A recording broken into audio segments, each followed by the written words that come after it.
लीलावती का परिवार बहुत गरीब था। उसका बेटा अभिजीत और बहू ममता वैष्णो माता के दर्शन करके अपने घर वापस आ रहे थे। तभी झमाझम बहुत जोरदार बारिश होने लगी। आसमान में बिजली कड़कने लगी। माँ, जल्दी से चलो वरना हमारी ट्रेन छूट जाएगी। हाँ बेटा, माता रानी के दर्शन तो हो ही गए हैं। आने वाली संतान के स्वागत में ऊपर वाले ने बारिश भी बहुत तेज कर दी है। अब जल्दी से हमें घर पहुंचना होगा क्योंकि डिलीवरी किसी भी समय हो सकती है। माँ, मैंने तो पहले ही कहा था कि डिलीवरी का वक्त है, अभी इतनी दूर जाना ठीक नहीं है, पर आप लोगों ने मेरी बात मानी ही नहीं। बेटा, पंडित जी ने बताया था कि 8 महीने बाद ही बच्चा पूरी तरीके से माँ के पेट से बाहर आने के लिए तैयार हो जाता है और इस समय अगर माता रानी का आशीर्वाद मिल जाए तो सब कुछ ठीक हो जाता है। हो सकता है हमारी गरीबी भी कम हो जाए आने वाले बच्चे की वजह से। तो इस तरह से बातें करते करते वो लोग स्टेशन पहुँच गए। बारिश रुकने का नाम ही नहीं ले रही थी। ट्रेन 1 घंटा लेट थी। इसी वजह से उन लोगों ने 1 घंटा स्टेशन पर ही बिताया। 1 घंटे बाद ट्रेन आ गई। अम्मा जी, सामान उठाना है क्या? अरे नहीं भाई साहब, जब अपनी जिंदगी का भार हम लोग उठा रहे हैं तो ये सामान क्या चीज है? हमारी गरीबी से तो हल्का ही है ये सामान। वाह भाई साहब वाह, कितनी गहरी बात कर डाली आपने। खैर, अभिजीत ने सारा सामान उठाया और ट्रेन में बैठ गए। ट्रेन चलने लगी। काफी घंटे का सफर करने के बाद भी बारिश बंद नहीं हुई। माँ, मुझे लगता है कि हमें बारिश में ही अपने घर तक पहुँचना पड़ेगा। आसमान देखो कितना काला है। उन लोगों को बारिश में यात्रा करने में बहुत अच्छा लग रहा था, लेकिन उन्हें नहीं पता था कि रास्ते में उनके साथ कितनी ढेर सारी कठिनाइयां आने वाली हैं। तभी ट्रेन अचानक रास्ते में रुक गई। आरपीएफ वाले उनकी बोगी में आ गए। आप लोग इस बोगी से बाहर निकल जाइए। आगे थोड़ी दूर पर एक बहुत बड़ा ट्रेन हादसा हो गया है, जिस वजह से ये ट्रेन यहीं पर रोकी जा रही है। आप लोग यहीं आसपास होटल में रुक जाइए। अरे ऐसे कैसे भाई साहब, हमने पूरा टिकट लिया है, यात्रा तो पूरी कराइए। अरे बहन जी, अगर हम लोग ट्रेन चला देंगे और आगे कहीं हमारी ट्रेन का भी एक्सीडेंट हो गया इतनी तेज बारिश में तो क्या होगा? और क्या आप चाहती हैं कि इस ट्रेन में बैठे सभी लोगों की जान चली जाए? अरे माँ, भाई साहब बिल्कुल सही कह रहे हैं, कभी भी कोई बड़ा हादसा हो सकता है।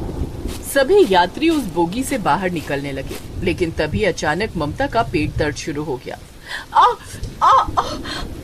माँ जी, मुझे लगता है कि वक्त आ गया है। बहुत जोर से पेट में दर्द हो रहा है। माँ जी कुछ कीजिए। बेटा, इस बोगी के अंदर तो ये लोग हमें रुकने नहीं देंगे। चल बाहर कोई जगह देखते हैं। वो लोग ममता को लेकर ट्रेन के बाहर निकल आए। माँ, अब क्या किया जाए? हमारे पास इतने पैसे भी नहीं बचे हैं कि किसी अस्पताल ले चले या फिर कोई होटल ले सके। सारे पैसे तो खत्म हो गए। तभी अचानक अभिजीत की नजर रेल की पटरी पर कहीं दूर पर पड़ी, जहाँ पर किसी बहुत पुरानी ट्रेन की बोगी खड़ी हुई दिख रही थी। कुछ लोग उसी डिब्बे के अंदर घुस रहे थे। माँ, वो देखो, सब लोग उस पुरानी बंद पड़ी बोगी में घुस रहे हैं। इस बारिश में हम गरीब लोगों के लिए इससे अच्छी रुकने की जगह कोई नहीं हो सकती है। चलिए जल्दी चलते हैं, फिर आगे सोचते हैं क्या करना है। कम से कम सबसे पहले बारिश से तो बच जाए। बाजी, अब मुझसे दर्द बर्दाश्त नहीं होता बाजी। अभिजीत ने थोड़ा सामान अपनी माँ को पकड़ाया और ममता को अपनी गोद में उठाकर तेज बारिश में भागता हुआ उस ट्रेन के डिब्बे के अंदर घुस गया, जहाँ पर बहुत सारे लोग पहले से ही मौजूद थे। अरे बहन जी, ऐसी कंडीशन में बहू को बाहर ले जाने की क्या जरूरत थी? बहन जी, अब क्या बताऊं मैं आपको, सब मेरी ही गलती है। आखिरी महीना चल रहा था और मुझे ही वैष्णो माता के दर्शन कराने थे अपनी बहू को। वो लोग सब बात कर ही रहे थे कि तभी ममता फिर जोर जोर से चीखने लगी। माँ जी, अब तो लगता है आपकी बहू की डिलीवरी इसी ट्रेन की बोगी में होगी। ऐसा कीजिए, जितने भी मर्द हैं वो लोग दूसरी बोगी में जाकर रुके। हम लोग जल्दी आप लोग को खुशखबरी देते हैं। बहू चिंता मत कर, हम सब तेरे साथ हैं। हम सब भी गरीब हैं और गरीबी की वजह से इस बोगी में रुके हुए हैं। उन लोगों की ये मदद देखकर अभिजीत और उसकी माँ लीलावती बहुत खुश हुए। अभिजीत और बाकी के आदमी दूसरी बोगी में जाकर ठहर गए। इधर सारी औरतों ने मिलकर ममता की डिलीवरी कर दी। उसका एक बेटा पैदा हुआ इस ट्रेन में। अभिजीत, बधाई हो, तू बाप बन गया। अभिजीत दूसरी बोगी में था। ये सुनकर वो बहुत खुश हुआ और उस बोगी में जितने भी आदमी थे वो भी बहुत खुश हुए। क्या बात है भाई साहब, इस बारिश में हम सारे लोग बहुत परेशान थे। आगे किसी ट्रेन का एक्सीडेंट हो गया है जिससे बहुत सारे लोग डरे हुए थे, लेकिन आपने बाप बनकर एक छोटी सी खुशी हम सारे लोगों को दी है। चलिए चलकर देखते हैं। माँ, क्या हम लोग उस बोगी में आ सकते हैं? हाँ बिल्कुल। अभिजीत के साथ उस बोगी में जितने आदमी थे वो लोग भी अब उस बोगी में आ गए जहाँ पर ममता ने एक बच्चे को जन्म दिया था। अब आप लोगों को परेशान होने की कोई जरूरत नहीं है। मैं एक अस्पताल में नर्स का काम करती हूँ पिछले 20 सालों से। मेरे पास कुछ दवाइयाँ और इंजेक्शन भी हैं। मैं लगा देती हूँ बच्चे को। कुछ देर बाद अंधेरा होने लगा और माइक पर किसी ने ऐलान किया, यहाँ पर आसपास जितने भी यात्री रुके हुए हैं वो वहीं पर रुके रहें, क्योंकि बारिश की रफ्तार बढ़ती जा रही है। हमारे आर्मी के जवान आपके पास ही मौजूद है। अगर किसी को भी कोई तकलीफ होगी तो वो उन्हें बचा लेंगे। अब जब तक बारिश बंद नहीं हो जाती, आगे का रास्ता क्लियर नहीं हो जाता, आप सब लोग सुरक्षित रहें। आप सभी को खाना मिलता रहेगा सरकार की तरफ से। तो अब रात को उन लोगों ने उस बंद पड़ी पुरानी ट्रेन की बोगी को ही अपना घर बना लिया। जिनके पास जो भी कंबल और चादर थे, उनसे उन लोगों ने उस बोगी के अंदर ही बिस्तर बना लिया।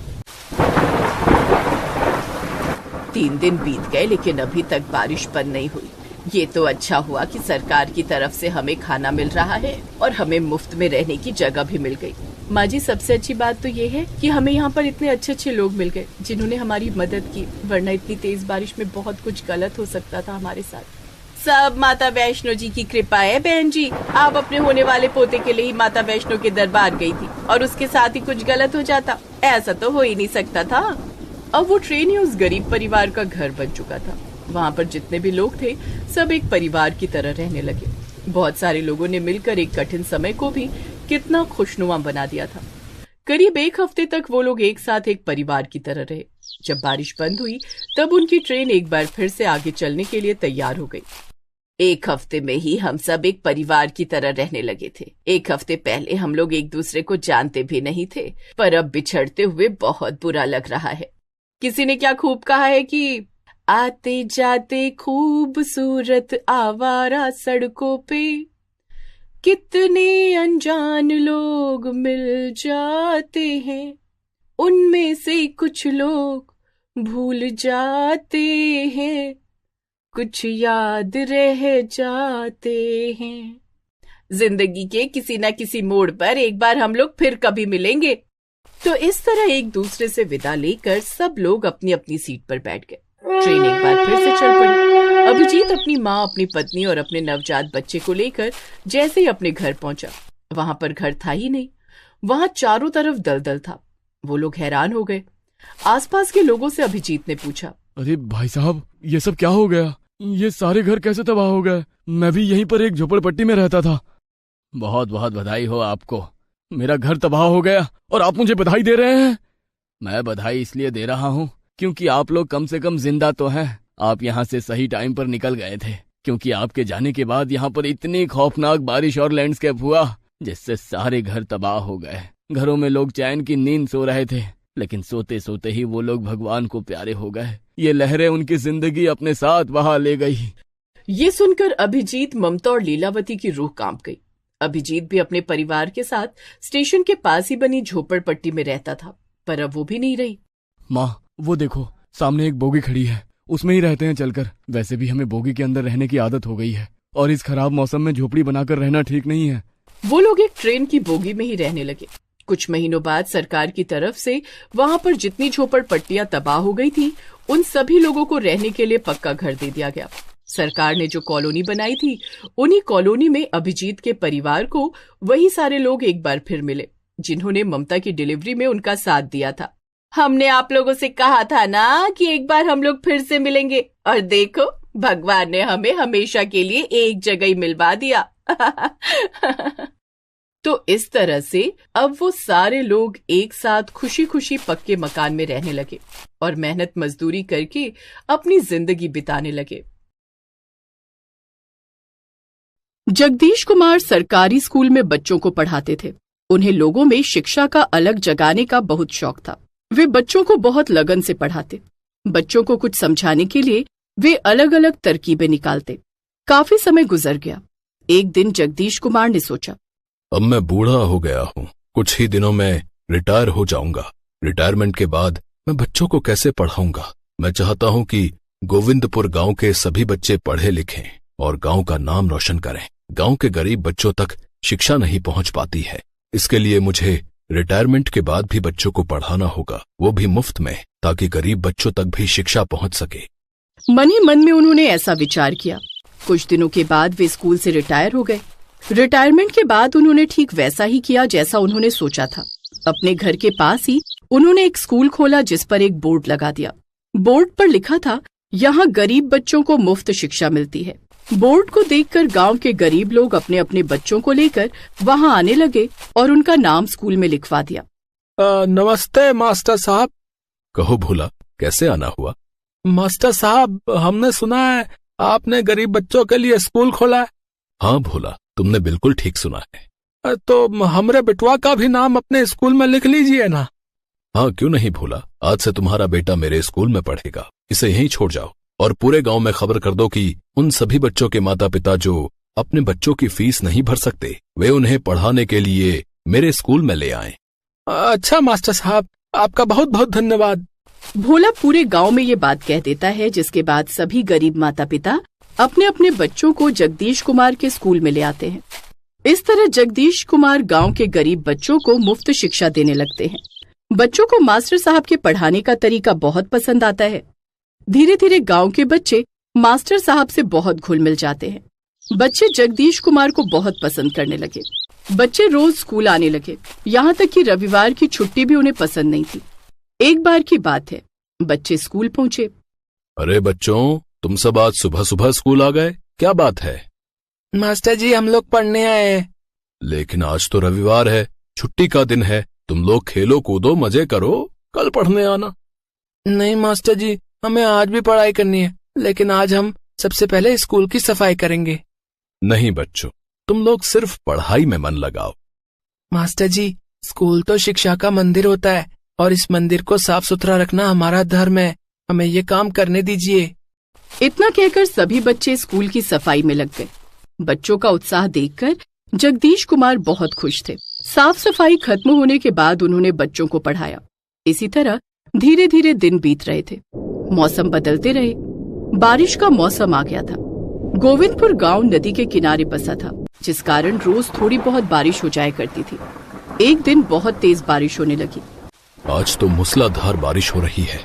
बारिश नहीं रुकी तो बच्चे स्कूल नहीं आएंगे, बच्चों की पढ़ाई रुक जाएगी।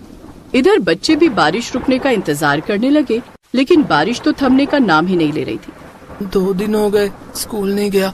जब तक मास्टर जी से पढ़ ना लूं, मेरा दिन ही पूरा नहीं होता। पता नहीं ये बारिश कब रुकेगी। इधर मास्टर साहब का भी बच्चों के बिना दिल नहीं लग रहा था। उन्होंने सोचा कि शायद कल तक बारिश रुक जाएगी। बारिश तो कल तक रुक ही जाएगी, बच्चे कल स्कूल जरूर आएंगे। लेकिन उनका अनुमान गलत निकला। दूसरे दिन भी बारिश नहीं रुकी। यहाँ तक कि 3-4 दिन बीत गए। बारिश नहीं रुकी, जिस कारण गांव के किनारे की नदी का जलस्तर भयानक रूप से बढ़ गया और गांव में बाढ़ आ गई, जिसमें कई पेड़ पौधे, यहाँ तक कि लोगों के मवेशी भी बहने लगे। मास्टर साहब के क्लासरूम में लगे बेंच और कुर्सियां भी बाढ़ में बहने लगी। ये देखकर जगदीश कुमार चिंतित हो गए। अब मैं बच्चों को कैसे पढ़ाऊंगा? सारी बेंच और कुर्सियां तो बाढ़ में बह गई। लगता है गोविंदपुर गांव के गरीब बच्चों को शिक्षित करने का मेरा सपना अधूरा रह जाएगा। इधर बच्चे भी स्कूल न जाने के कारण परेशान हो रहे थे। तभी कुछ बच्चों ने देखा कि बाढ़ के पानी में बेंच और कुर्सियां बह रही हैं। ये बेंच और कुर्सी कहीं मास्टर जी के तो नहीं? अगर ऐसा हुआ तो मास्टर जी हमें कैसे पढ़ाएंगे? ये बेंच और कुर्सियां तो हमारे स्कूल की लग रही हैं। मास्टर जी कितने परेशान होंगे, हमें उनके पास जाना चाहिए। लेकिन हम मास्टर जी के पास पहुंचेंगे कैसे? पूरे गांव में बाढ़ का पानी भरा हुआ है। रोज नदी में तैरते हो, आज बाढ़ के पानी में तैर लोगे तो मास्टर जी के पास पहुंच पाओगे। चलो हम सब तैर कर मास्टर जी के पास चलते हैं। हाँ, चलो। सभी बच्चे बाढ़ के पानी में तैरने लगते हैं। तैरते तैरते वे मास्टर जी के घर के पास पहुंचने ही वाले होते हैं कि वे देखते हैं कि बाढ़ के पानी में ढेर सारे टमाटर तैर रहे थे। वो देखो, लगता है किसी किसान की टमाटर की फसल बाढ़ में बह गई है। हाँ, ये तो काफी सारे टमाटर हैं। कितने लाल लाल और सुंदर टमाटर हैं। काश हम इन्हें घर ले जा सकते। इन टमाटरों को देखकर मुझे एक उपाय सूझ रहा है। कैसा उपाय? हम इन्हें अपने घर न ले जाकर मास्टर जी के घर ले चलते हैं। लेकिन मास्टर जी इतने सारे टमाटरों को क्या करेंगे? मास्टर जी के स्कूल के लिए हम सब मिलकर इन टमाटरों से बेंच और कुर्सियां बना सकते हैं। टमाटर की बेंच और कुर्सियां? हाँ, लेकिन हम इतने सारे टमाटर लेकर मास्टर जी के घर तक कैसे पहुंचेंगे? अपनी अपनी शर्ट उतारो और उसमें टमाटर रखते चलो। ठीक है। सभी बच्चों ने ठीक वैसा ही किया। अपनी अपनी शर्ट उतारी और उसमें बाढ़ में बहते हुए टमाटर इकट्ठा करने लगे। सभी बच्चों ने सारे टमाटर अपने अपने कपड़ों में बांध लिए और तैरते हुए मास्टर जी के पास पहुँचे। बच्चों को इस हालत में अपने पास आया देखकर जगदीश कुमार की आंखें नम हो गईं। बच्चों का उनके प्रति प्यार देखकर वे भावुक हो गए। उन्होंने बच्चों से कहा, बच्चों, तुम लोग बाढ़ में भी मेरे घर आ गए। हाँ मास्टर जी, हम सब तैर कर आए हैं। लेकिन मैं तुम लोगों को नहीं पढ़ा सकता। क्यों मास्टर जी? क्योंकि बाढ़ में सारी बेंच और कुर्सियां बह गई हैं। तो क्या हुआ मास्टर जी, हम नई बेंच और कुर्सियां बना देंगे। लेकिन तुम लोग नई बेंच और कुर्सियां कैसे बनाओगे? इस बारिश में तुम्हें लकड़ियां कहाँ मिलेंगी? मास्टर जी, हम नई बेंच और कुर्सियां टमाटर से बनाएंगे। टमाटर से बेंच और कुर्सियां कैसे बनेंगी? ये कैसे हो सकता है? इतने सारे टमाटर आएंगे कहाँ से? तभी सभी बच्चों ने अपने अपने कपड़ों के गट्ठर खोले और जगदीश कुमार के सामने टमाटर का ढेर लगा दिया। ये तो बहुत सारे टमाटर हैं। ये तुम लोगों को कहाँ मिले? मास्टर जी, ये टमाटर बाढ़ के पानी में बह रहे थे। हमने इन्हें अपने कपड़ों में इकट्ठा कर लिया। हम इन टमाटरों से बेंच और कुर्सी बनाएंगे जिस पर आप और हम लोग बैठकर पढ़ सकेंगे और आप हमें पढ़ा सकेंगे। लेकिन इस काम में वक्त लग सकता है। तुम लोग अपने अपने माता पिता को बताकर तो आए हो ना, नहीं तो उन्हें तुम लोगों की चिंता होगी। मास्टर जी, आप चिंता मत कीजिए। हमारे माता पिता को पता है कि अगर हम उनके पास नहीं है तो आपके पास ही होंगे और सुरक्षित होंगे। आप आराम से बैठ जाइए। जगदीश कुमार बैठ जाते हैं और सभी बच्चे काम शुरू करते हैं। वे बच्चों को काम करते हुए देखने लगे। इस काम में 2 दिन लग जाते हैं। अब बारिश भी रुक गई थी और बाढ़ का पानी भी धीरे धीरे उतरने लगा था। जगदीश कुमार ने फिर से अपना स्कूल शुरू कर दिया, लेकिन इस बार मास्टर जी के बैठने के लिए टमाटर की कुर्सी और बच्चों के लिए टमाटर का बेंच था। बच्चों ने स्कूल को भी टमाटरों से सजा दिया था। जगदीश कुमार के टमाटर के स्कूल की चर्चा पूरे गांव में होने लगी। ग्रामीण टमाटर के स्कूल को देखने के लिए आने लगे। अरे वाह मास्टर साहब, आपका टमाटर का स्कूल तो बहुत ही न्यारा है। ये तो बच्चों का प्यार और पढ़ाई के प्रति उनकी लगन का नमूना है भोला, कि बच्चों ने बाढ़ में बहते टमाटरों से बेंच और कुर्सियां बना दी और बारिश में भी पढ़ने का जुगाड़ खोज निकाला। अब गांव में चाहे कितनी बारिश हो या बाढ़ आए, बच्चे टमाटर के बेंच पर बैठकर पढ़ाई करते और जगदीश कुमार टमाटर की कुर्सी पर बैठकर उन्हें पढ़ाते। इस तरह जगदीश कुमार ने गोविंदपुर गांव के बच्चों को टमाटर की कुर्सी पर बैठकर पढ़ाया और उन्हें शिक्षित किया। गोविंदपुर गांव का ये अनोखा टमाटर का क्लासरूम था, जिसमें पढ़ने वाले सभी बच्चों ने बड़े होकर गांव का नाम रोशन किया और जगदीश कुमार का सपना पूरा हो गया।